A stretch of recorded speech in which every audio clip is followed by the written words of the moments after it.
ಕೀರ್ತಿಯ ಬಗ್ಗೆ ಆಲೋಚನೆ ಮಾಡುವವನು ಈ ಬರ್ಬರೀಕ. ನನಗೆ ಯಾವತ್ತೂ ನನ್ನ ಮಾರ್ಗದರ್ಶನವನ್ನು ನೀಡಿ ನನ್ನನ್ನು ಇಲ್ಲಿಯವರೆಗೆ ಬೆಳೆಸಿದವಳು ನನ್ನಮ್ಮ. ಆದ್ದರಿಂದ ಅವಳನ್ನು ಈ ವಿಷಯವಾಗಿ ಚರ್ಚಿಸಬೇಕಾಗಿದೆ.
ಎನ್ನ ಜನ್ಮದಾತನು ಯಾರು ಅವನಾರು ಅವಯಲ್ಲಿ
ಆಶ್ಚರ್ಯವಾದದ್ದು ನನಗೆ. ಯಾಕೆ?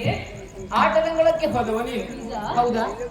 ಕೆಲವು ಹೊತ್ತಾಯಿತು, ಯಾವತ್ತು ಇಷ್ಟು ಬೇಗ ಬಂದದ್ದಿಲ್ಲ.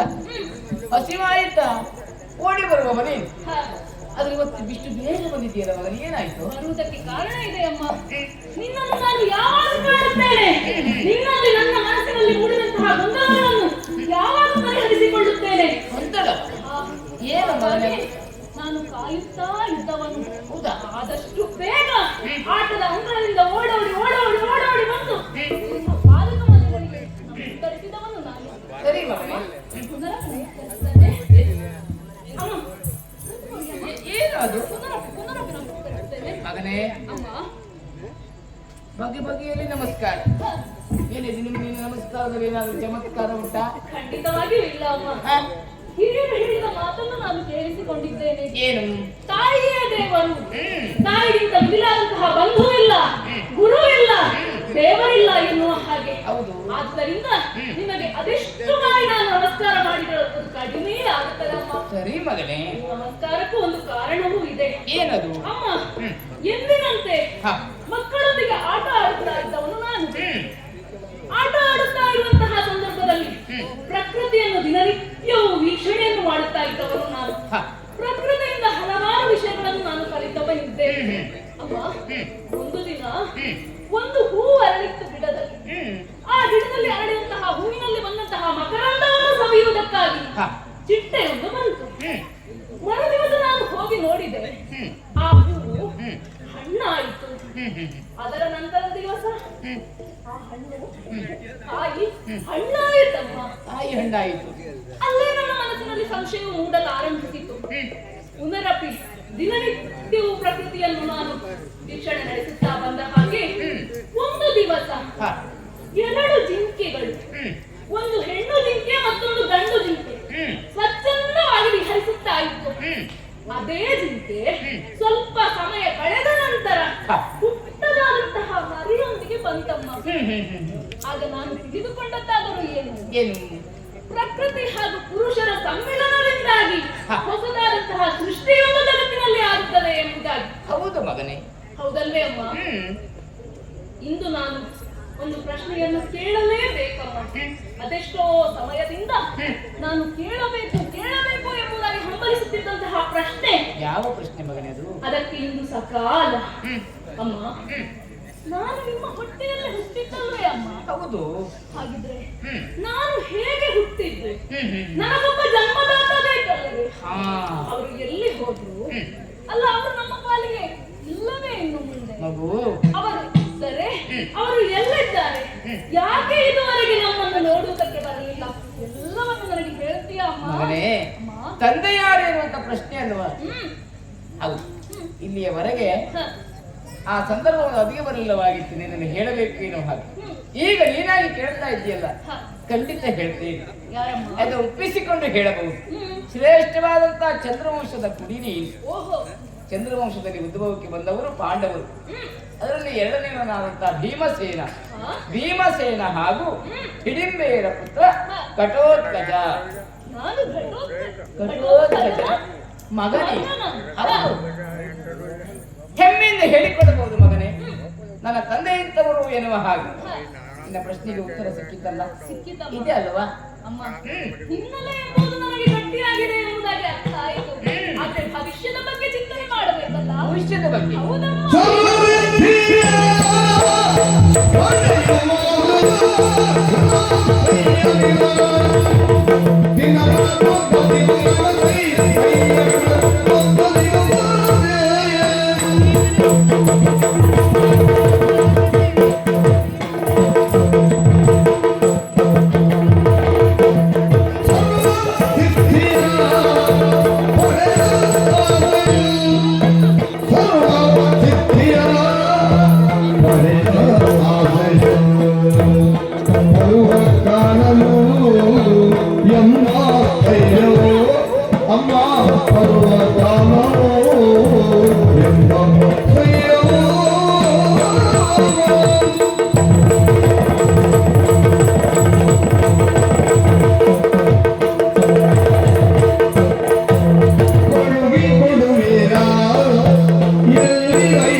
ಮಗ ಏನು ಮಾಡಿದ ಎನ್ನುವಂತಹ ಪ್ರಶ್ನೆ ಉದ್ಭವಿಸುತ್ತದೆ. ಖಂಡಿತ ಮಗನೇ, ಅದು ಆಗಬಾರದು ಅಮ್ಮ.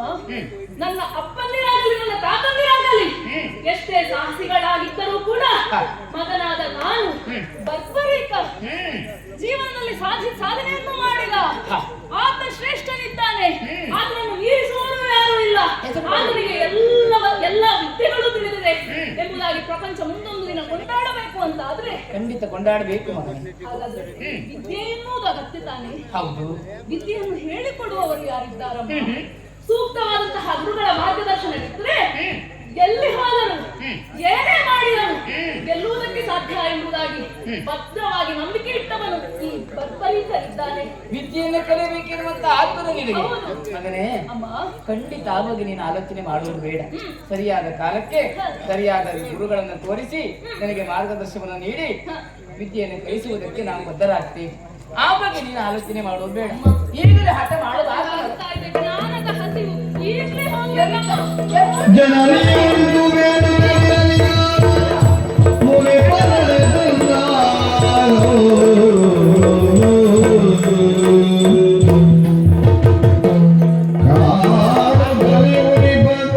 ಆಸನಿಟ್ಟು ಭಜರಿಸಿ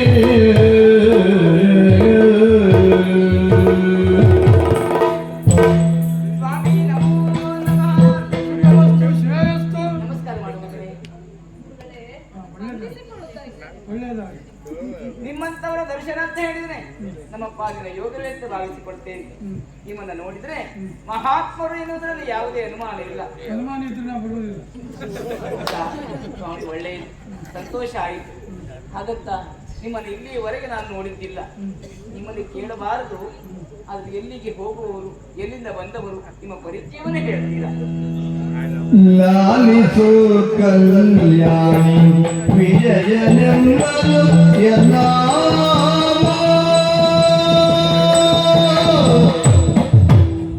ಲಾಲಿಸೋ ಕಲ್ಯಾಣಿ ವಿಜಯನೆಂಬರು ಎಲ್ಲ ಕಾಳಿ ಆರಾಧಕರು ನಾನು ಕಾಳಿ ಆರಾಧಕರು ಮೂಲಮಂತ್ರದಿ ಸರ್ವ ಸಿದ್ಧಿಯ ವ್ರತವನ್ನು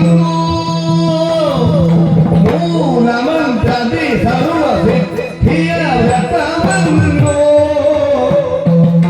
ತಾಳಿಗನಿದು ಸತ್ಯ ಕೇಳೋ ಲಾಲಿಸು ಕಲ್ಯಾಣಿ ಕಾಣಿತಾರಗನು ಮೂಲ ಮಂತ್ರದಿ ಸರ್ವ ಸಿದ್ಧಿಯ ವ್ರತವನ್ನು ಹರಿದೆರಿದು ಸತ್ಯವೆನ್ನು ಕಲ್ಯಾಣಿ. ಮಹಾತ್ಮರೇ, ಅಂದಾಗ ನನ್ನ ಪರಿಚಯ ನಿನಗೆ ಆಗಿರಲಿಕ್ಕೆ ಇಲ್ಲಿ ಅನತಿ ದೂರದಲ್ಲಿರುವಂಥ ಅವನಿ ಸಾಗರ ಸಂಗಮ ಕ್ಷೇತ್ರದಲ್ಲಿ ಆಶ್ರಮವನ್ನು ರಚಿಸಿ ಹಾ ಹಾ ಓಹೋ, ನನ್ನದೊಂದು ಉದ್ದೇಶ ಏನು? ಮೂಲ ಮಂತ್ರದಿಂದ ಸರ್ವ ಸಿದ್ಧಿಯನ್ನು ಪಡೆದು ಹಾ ಹಾ ಅದನ್ನು ಒಬ್ಬ ಸತ್ತ ಪಾತ್ರ ದಾನ ಮಾಡಬೇಕು ಅನ್ನೋದು ನನ್ನ ಉದ್ದೇಶ. ಹಾಗೆ. ತಾಪಸಿಗಳಾದ ನಮಗೆ ಸಿದ್ಧಿಯನ್ನು ದಕ್ಕಿಸಿಕೊಳ್ಳುವುದೇನು ಮಹಾನ್, ಅದನ್ನು ಪ್ರಯೋಜನ ಪಡೆದುಕೊಳ್ಳುವಂಥ ವ್ಯಕ್ತಿ ಒಬ್ಬ. ಹೌದು, ಅದಕ್ಕಾಗಿ ಅನಿಸುತ್ತವನು ಹಾಗೆ. ಹೃದಯ ತುಂಬಿತು ನಿಂದ ಕುವರನ್ನು ನನ್ನ ಮಗನು ಅವನನ್ನು ನೋಡಿ ನನ್ನ ಧ್ಯೇಯ ಧೋರಣೆಗೆ ಈತ ಒಬ್ಬ ಯೋಗ್ಯತಾವಂತ ಅನ್ನೋದಾಗಿ ಭಾವಿಸಿಕೊಂಡಿದ್ದೇನೆ. ಹಾಗಾಗಿ ಅವನನ್ನು ನನ್ನೊಟ್ಟಿಗೆ ಕಳೆದುಕೊಡು, ಅವನನ್ನು ಒಬ್ಬ ಸರ್ವ ವಿದ್ಯ ಪರಿಪಾರಂಗಕನಾಗಿ ಮಾಡಿಕೊಳ್ಳುವುದಾಗಿ ಸ್ವಾಮಿ, ನನ್ನ ಮಗನ ಮುಖವನ್ನು ನೋಡಿದಾಕ್ಷಣ ಅರ್ಥ ಮಾಡಿಕೊಂಡಿರಿ. ನಿಮ್ಮ ಸರ್ವ ಸಿದ್ಧಿಯನ್ನು ದಾರಿ ಇರುವುದಕ್ಕೆ ಇವ ಯೋಗ್ಯ ಎನ್ನುವ ಹಾಗೆ. ಆದ್ರೆ ನನ್ನ ಮಗನನ್ನು ನಾನು ಈಗಲೇ ಕಳಿಸಿಕೊಡುವುದಾ? ಅವನು ಚಿಕ್ಕವನಿದ್ದಾನೆ. ಬೇಡ ಸ್ವಾಮಿ. ಅವನು ಚಿಕ್ಕವಂತ ಹೇಳಿದ್ದಾರೆ, ಅವನು ಚಿಕ್ಕವಂತ ಹೇಳಿದ್ದಾರೆ. ನಾನು ಹೇಳ್ತಾ ಇದ್ದೇನೆ, ನನ್ನ ನೀ ಹೇಳ್ತಕ್ಕೆಲ್ಲ ಚಿಕ್ಕವ ಅಮ್ಮ ನಾನು ಬೆಳೆದವನಿದ್ದೇನೆ, ಸುಮ್ಮನೆ ಮಗನ ನೀನು ಬೆಳೆದಿದ್ದೇನೆ ಅಮ್ಮ ನಾನು. ಗುರುಮಠಕ್ಕೂ ಕಳಿಸುವುದಕ್ಕೂ ಒಂದು ಆ ವಯಸ್ಸು ಅಂತ ಇರುವುದಿಲ್ವಾ? ಏನೋ ಆಹಾರದ ದೋಷ ಇದ್ರೆ ಸ್ವಲ್ಪ ತಳ್ಳಿಗಿದ್ದಾನೆ ಬಿಟ್ಟು ಚಿಕ್ಕವ. ಅಮ್ಮ ಹೀಗೆಲ್ಲ ಹೇಳಿದ್ರೆ ನಿಮ್ಮ ನಾನು ಹೀಗಿದ್ರು ಕೂಡ ನನಗೆ ಶಕ್ತಿ ಉಂಟಾ ನನಗೆ ಗೊತ್ತಿಲ್ವಾ ಅಮ್ಮ? ಹೌದಾ ಮಗನೇ, ಎಲ್ಲವೂ ಉಂಟು ನಿನಗೆ, ಹೌದು. ಆದ್ರೆ ನನ್ನ ಪತಿ ಆತನ ಪಿತ ಅಂದರೆ ನೀನು ಹಿಡಂಬಾವನದ ಅಧಿಕಾರಿ ಗಜನ ಮಡದಿ. ಹೌದು. ನಿನ್ನ ಗಂಡ ನನಗೇನು ಅಪರಿಚಿತ ನನ್ನ ಗಂಡನ ಪರಿಚಯ ಉಂಟು ನಿಮಗೆ? ಒಂದು ವೇಳೆ ಬಂದು ಮಗ ಎಲ್ಲಿ ಅಂತ ಕೇಳಿ ಹಾ, ವಿಜಯಮುನಿ ಆಶ್ರಮದಲ್ಲಿ ವಿದ್ಯಾಪಾರಂಗತನಾಗಿ ಹೋಗಿದ್ದಾನೆ ಅನ್ನೋದಾಗಿ ಅಲ್ಲಿಗೆ ಕಡೆಯೋ ವಿಷಯವನ್ನು ಸ್ವಾಮಿ ಸರಿ. ಹಾಗಿದೆ ನನ್ನ ಗಂಡನಿಗೆ ವಿಚಾರ, ಈ ಗಂಡ ನನ್ನ ಮನೆಯಲ್ಲಿಲ್ಲ ಎನ್ನುವ ಕಾರಣಕ್ಕಾಗಿ ನನ್ನ ಮಗನನ್ನು ನಾನು ಕಳಿಸಿಕೊಡುವುದಿಲ್ಲ ಎನ್ನುವ ಹಾಗೆ ಹೇಳಿದೆ. ನನ್ನ ಗಂಡನ ನಿಮ್ಮ ಪರಿಚಯ ನಿಮಗೆ ಉಂಟು ಅಂತ ಆದ್ರೆ ಹೌದು. ನಿಮ್ಮ ವಿಚಾರವನ್ನ ಹೇಳಿ ಅವರ ಬಂದ ಸಂದರ್ಭದಲ್ಲಿ ನನ್ನವರನ್ನು ಕರೆದುಕೊಂಡು ಬರ್ತೇನೆ. ಹಾಗಾಗಿ ನನ್ನ ಮಗನನ್ನ ಈಗ ಕಳಿಸಿಕೊಟ್ಟೆ. ಏನು ಚಿಂತೆ ಮಾಡಬೇಡ ಮಗನೇ, ಅಮ್ಮ ನೀನು ಚಿಂತಿಸುವಂತಹ ಅಗತ್ಯ ಇಲ್ಲ.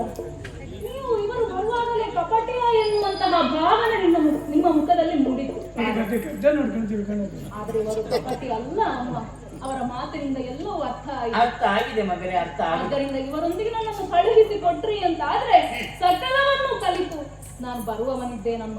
ಸರಿ ಮಗನೇ, ಬೇಡಿ ಕಳುಹಿಸಿ ಅಮ್ಮ. ವಿದ್ಯೆಯಲ್ಲಿ ಕರೆಯಬೇಕಿರುವಂತಹ ಆತುರದಲ್ಲಿದ್ದವನೇ, ಅದನ್ನು ನಾನು ಭಂಗಪಡಿಸುವುದಿಲ್ಲ. ಹಾ. ಸ್ವಾಮಿ, ನನ್ನ ಮಗನ ನಿಮ್ಮ ಜೊತೆಯಲ್ಲಿ ಕಳಿಸಿಕೊಡ್ತೇನೆ.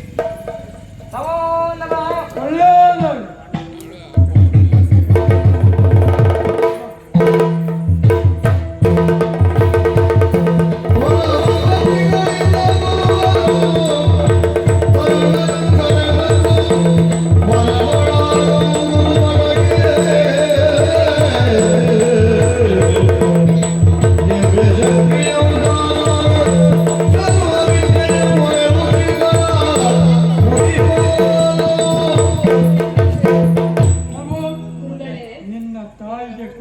ಮಾತಿನ ಪ್ರಕಾರವಾಗಿ ಕಾಳಿಕಾ ಮಾತೆಯನ್ನು ವಹಿಸಿ ಅವಳಿಂದ ಒಂದು ಖಡ್ಗವನ್ನು ದತ್ತವಾಗಿ ತೆಗೆದಿದ್ದೇನೆ.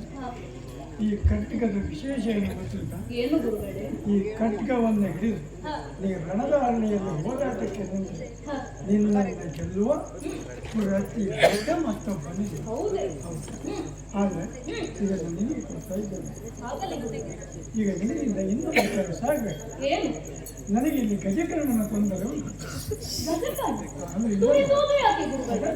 ಮತ್ತೆ ಗಜಕರ್ಣನ ದಾನ ಓಹೋ ಆಗಾಗ ಆಶ್ರಮಕ್ಕೆ ಬಂದು ನನ್ನ ಏಕಾಂತತೆಗೆ ಭಂಗವನ್ನು ತರ್ತಾನೆ. ಓಹೋ. ಆಶ್ರಮದ ಹ.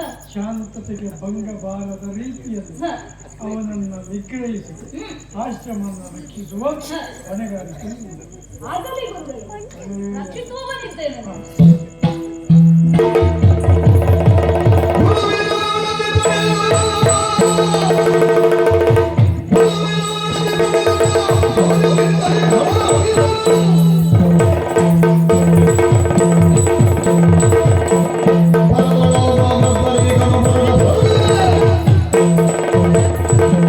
ಗುರುಗಳಿಂದ ಆಜ್ಞೆಯಾಗಿದೆ, ಗಜಕರ್ಣನನ್ನು ಕೊಲ್ಲಬೇಕಂತೆ. ಆತನು ಇಲ್ಲಿಗೆ ಬರುವಷ್ಟು ಸಮಯ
ಲೋಕಲೋಕಗಳಲ್ಲಿ ಮಾನ್ಯತೆಯನ್ನು ಪಡೆದದ್ದು ಇದುವೇ ಉರಗಲೋಕ.